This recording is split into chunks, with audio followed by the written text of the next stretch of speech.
Tonja, welcome to the ELN studio. Thanks so much for coming. Glad to be here today with you. So you are Program Director of Early Childhood Success at the National League of Cities. Connect those for me, if you would.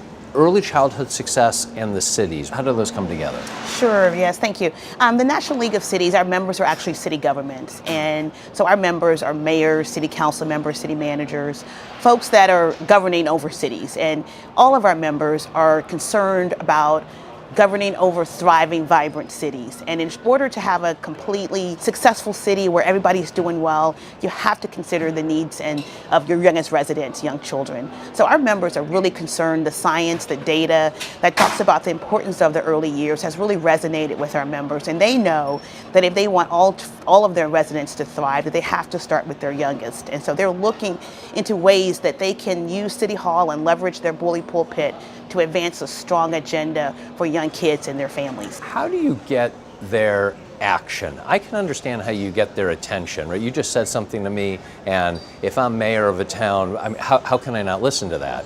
At the same time, I've got infrastructure problems. I've got crime problems potentially. I have housing problems. I have this whole host of problems. How do you get them to, yes, of course, have interest, but turn that interest into action? Yeah, as you said, if you're a mayor or a city council member, you see your residents every day, and you have to be responsive to their needs. I think the thing that distinguishes, from talk to action is the science. I think the data is critical. I think we've seen amongst our members the data around neurons, the first year of life, how the brain development, the architecture of the brain forms. Mayors really understand that if you don't support and invest in those critical years, then the investments later are much more costly. Families are saying, we need support, we need help around childcare. What are some strategies that we can use so that we can raise our kids and be successful in our neighborhoods? And so I think it's the combination of that responsivity of being in touch one-on-one with your residents, but also just the science and data that's really important, and that return on investment early. Yeah, funny how constituent voices can help motivate. Oh, most definitely. Yeah. And part of what we do at the National League of Cities is that parent voice. Certainly, as you think about policy agendas, we have great ideas, but those ideas have to be informed from parents. And so having community cafes, having community conversations, and being out in neighborhoods, our members are hearing directly from residents. And whether it's parents or grandparents, you're hearing across the board, whether it's the low income or moderate or high income families, you're hearing the need that families have to be strong if you want a vibrant, thriving city. And you hear that, and the mayors are stepping up to the plate and being leaders and champions. Yeah, they've got to be your best spokespeople, the parents and the grandparents. Yes. and the caregivers. I'm also very interested to hear that it's the science data that's motivating, because I would have, if you had made me guess, I would have thought that, well, they want to see policy outcomes, but those policy outcomes might be years in the making, I would think. So it is the real science data that's actionable for them. Oh, it is. It's very much. And I think, elected officials are in office for seasons of time. And I think everybody wants to leave a legacy and kind of put their flag in the ground around what's really important. To move the needle in early learning takes time. But I do think there are some short-term goals, some things that you see very immediate. Certainly the engagement by the community is something that you can see more immediately. So if we can really get the word out, and we've done that with the support of our partners at the National League of Cities, and we've seen tremendous results. So let's get tangible. Let's talk about some real examples. You were kind enough to write a column recently for earlylearningnation.com, and it was titled, How U.S. Cities Are Leading the Way to Support Early Learning. How are they doing that? I think what we're seeing is that our members are really working across the aisle. I think we're seeing the needs of families outweighing political affiliations or past historical and cultural divisions.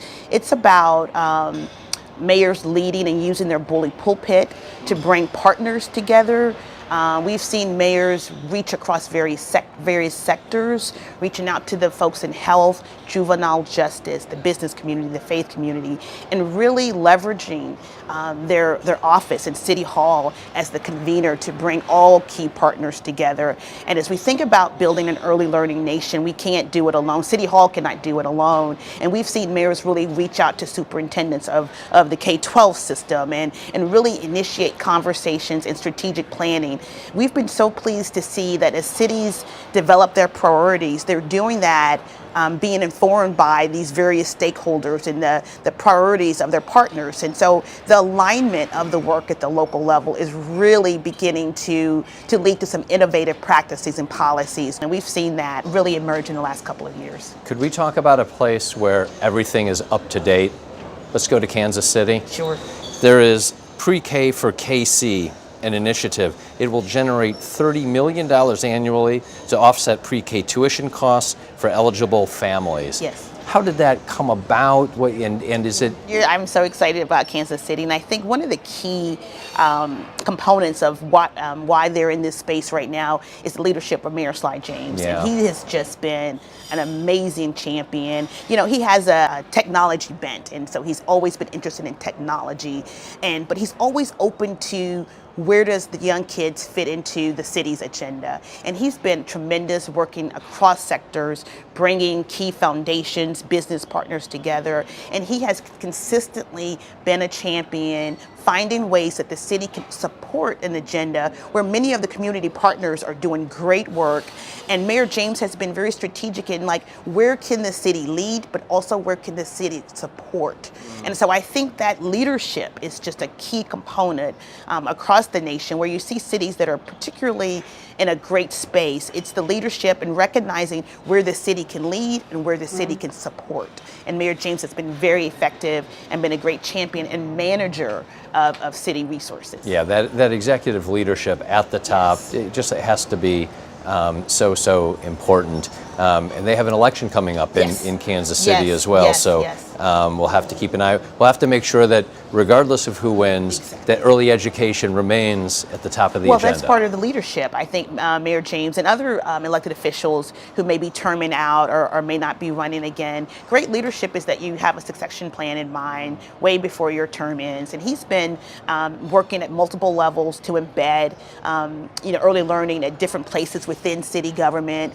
He has built a cadre of leaders. You inspire others when you're a great leader. And so there's leaders across the sector in Kansas City that's poised to continue the work.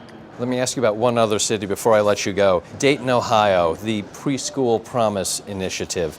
It's building it from a small pilot supported by county leadership and eventually into a citywide program that's been endorsed, to your point about executive leadership, endorsed by the Dayton mayor. Yes, Mayor Whaley has been a tremendous champion. I think one of the things that we note about her most effectively is her reach across city-county structures. She has been a great partner looking at different sectors, and she's been thoughtful about the preschool work. We worked with them for the past couple of years, getting them ready to get to this space. I think the respect that she's earned across sectors is key to why they're doing such great work in Dayton. And to close out, once upon a time in public policy, city, local, and state governments were really seen as innovation labs. Are you seeing that today in the cities? And can we think of our cities as early education innovation labs where the positive results can be shared? Certainly at the National League of Cities, we believe that cities are the place for innovation, for solutions. That's where you're going to find your problem solvers. I mean, I think partly because, you see your constituents every day, and mayors across the country and city managers and council members are rolling up their sleeves we've got to figure this out. And so in doing so, these amazing partnerships that are being created, strategic plans are being formulated with buy-in from the entire community, parent voices lifted up, and we're seeing great results at the city level. So I think, and I can speak on behalf of all of my colleagues at the National League of Cities, that cities is where it's at, and we're going to continue our work with our members and work with our partners, and with the support of our foundation supporters, continue the great work across the nation to support all kids and all families. Tonja, thank you for coming to the Early Learning Nation Thank studio. you for having me. It's great to be here with you today.